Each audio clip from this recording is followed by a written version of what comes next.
Well, the Russell Wilson era in the Big Apple is over before we even knew it. I mean, seriously, Aaron Rodgers' Achilles seemed to stay intact longer than the Russ era in New York. On Tuesday, head coach Brian Daboll announced that first-round pick Jaxson Dart will be the starting quarterback for the remainder of the season. I'm not gonna lie, I'm not a big fan of this move. This honestly seems more of a desperate heave by the coaching staff to just save their jobs instead of a legitimate attempt to salvage the season. The Giants are scraping the bottom of the barrel right now, staring 0-4 directly in the face after starting the year 0-3. Russell's play has been quite the roller coaster. He was highly mid in week 1 just to turn around and play out of his mind against Dallas, and then in week 3 he just stunk it up with 0 touchdowns and 2 interceptions against Kansas City. So, you know, I get it. I'd want change too, and clearly the fans wanted this switch to happen. But I still feel like this is a premature move. Let's be real here in New York. Y'all wasn't making the playoffs anyway. This wasn't going to be the year where Russell Wilson was going to come in, say Giants Nation,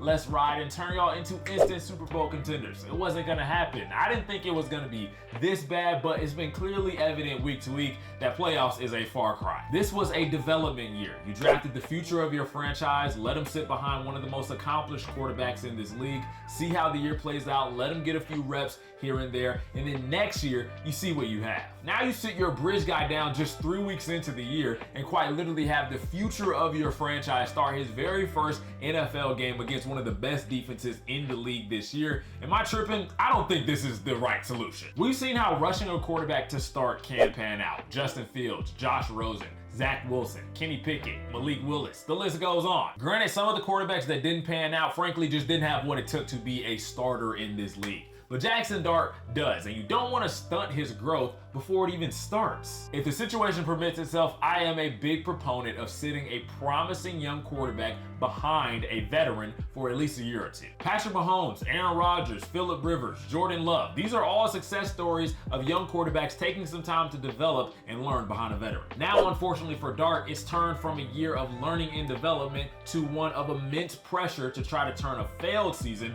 into a success. And unfortunately, I don't have many success stories to point to in that scenario. On the bright side, if Dart fails, we'll be in for our annual Jameis Winston legacy game.